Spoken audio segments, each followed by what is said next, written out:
I'm Ted Scambos. I work at the University of Colorado's National Snow and Ice Data Center. I'm the lead scientist for our group. I've got a wife, Carrie, and two sons, Alex, who's an engineer, and Ben, who is now working to be a brewmaster here in Colorado. I've been convinced by the evidence of global warming, of climate change. It's not a question of belief. I've got no choice. It's a fact.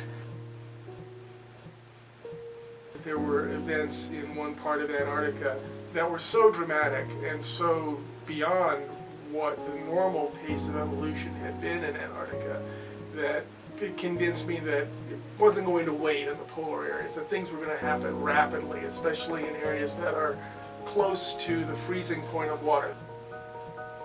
Think of all of the fires and cars and factories and the soot that we put into the atmosphere. The planet is not that big. I find that there's people out there that think that there's every probability that the human race just isn't going to be around all that much longer. And so why worry?